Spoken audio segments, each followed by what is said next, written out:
Daniel, seriously, it's not that deep. Look, I didn't do anything wrong. Just laughed when things got too serious. My husband and my lover finally stood face to face, both angry, both shouting. Then my lover pushed him, and I laughed, just once, too loud. Seconds later, everything went quiet. I didn't realize that laugh would echo through a courtroom weeks later. Before we dive deeper into this story, I have one small request.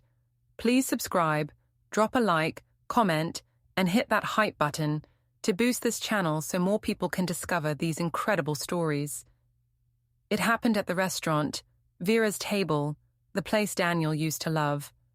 I was sitting with Ryan, laughing too loudly, pretending everything about my double life was under control.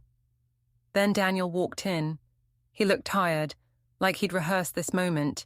He said he'd seen my messages, that he just wanted the truth. I told him he was being paranoid, that Ryan and I were just friends. Ryan laughed, said Daniel should relax. When Daniel told him to back off, Ryan stood, and for a moment I thought he'd just leave. Instead, he shoved Daniel in the chest. It wasn't hard, just enough to make him stumble. The whole restaurant froze.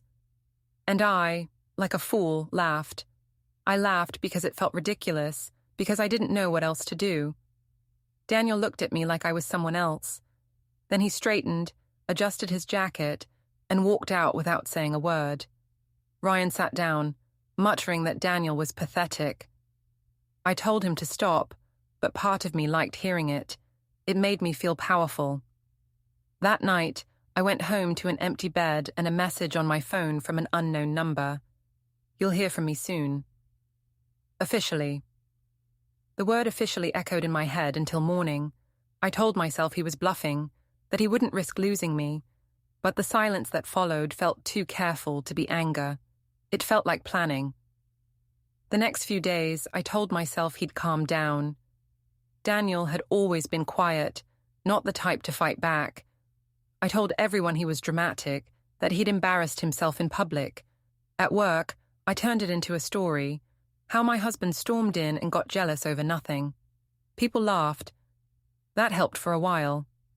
But when I checked my phone, there was still nothing from him. No calls, no messages, just silence. Ryan started avoiding me too. He said he didn't want to get dragged into marriage problems. I told him Daniel wouldn't do anything serious, but Ryan didn't believe me. He said Daniel's calm made him nervous. That night, I scrolled through social media and saw Daniel had deleted his accounts. No photos, no trace of us. Then a message came from his mother, Grace. She said Daniel was staying with her and that I should stop contacting him. I told her it wasn't her business. She said, "You made it mine when you laughed." The words stung. I called my own mother, Joan, hoping for comfort. She told me Daniel was overreacting, that I just needed to let him cool off. But when I got home, there was an envelope on the floor by the door. Harper and Dell LLP printed across the top. Inside was a letter addressed to both of us, titled Notice of Marital Consultation. I tore it up, but my hands wouldn't stop shaking. A week later, I went back to the apartment to pick up some clothes. The place smelled like him. Clean soap, coffee, calm. I hated it. His study door was closed, but the spare key was still in the drawer. I opened it. Everything was arranged neatly, as if he'd been preparing for someone to see it. Folders were stacked on his desk, labeled in his careful handwriting. Finances, communication, witnesses. One binder stopped me. Incident, Vera's Table. Inside were printed statements from people who'd been there that night. The restaurant manager, 2 waiters, even a friend of Ryan's. I stared at them, unable to breathe. He'd collected everything. At the bottom was a note in his handwriting. She laughed. My chest felt tight. I whispered that he was obsessive, that he was trying to trap me. But the neatness of it all made me feel small, like he'd been building something steady while I was busy pretending.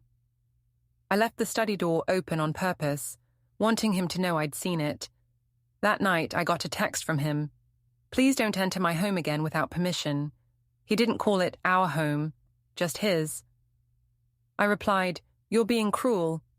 He wrote back, "Cruelty isn't always loud."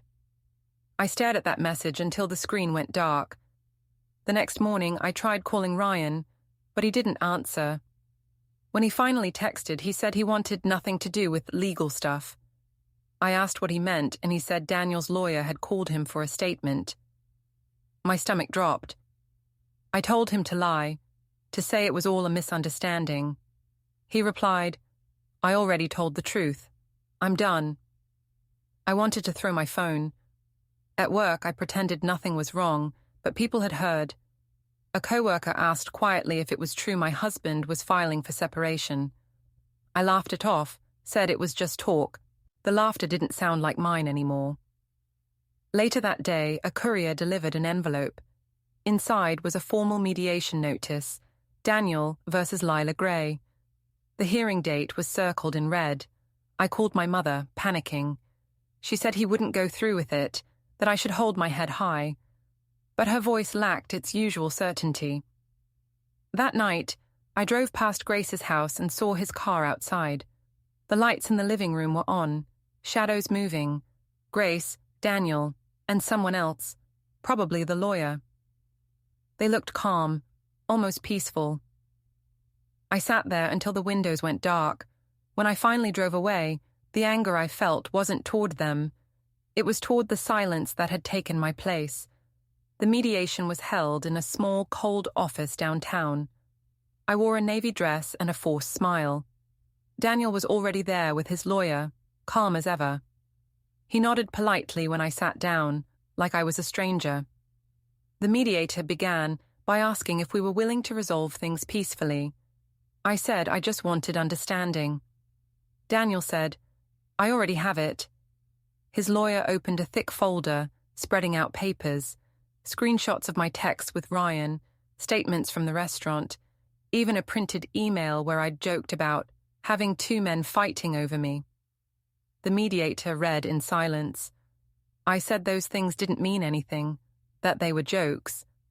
Daniel didn't look up. When the mediator asked him to explain his goals, he said softly, "Peace, for me and for our daughter." My hands were trembling. I told them he was punishing me, twisting everything I'd ever said. His lawyer replied that Daniel had done nothing more than document my words. The mediator nodded, marking notes, then announced that custody and property would go to Daniel. I stared at him, waiting for a sign that he'd take it back. He only stood, thanked the room, and left. The echo of the door closing felt final, like a verdict no one could appeal. The mediation felt like a funeral. I wore my best dress, hoping to look calm, collected. Daniel sat across from me, expression unreadable.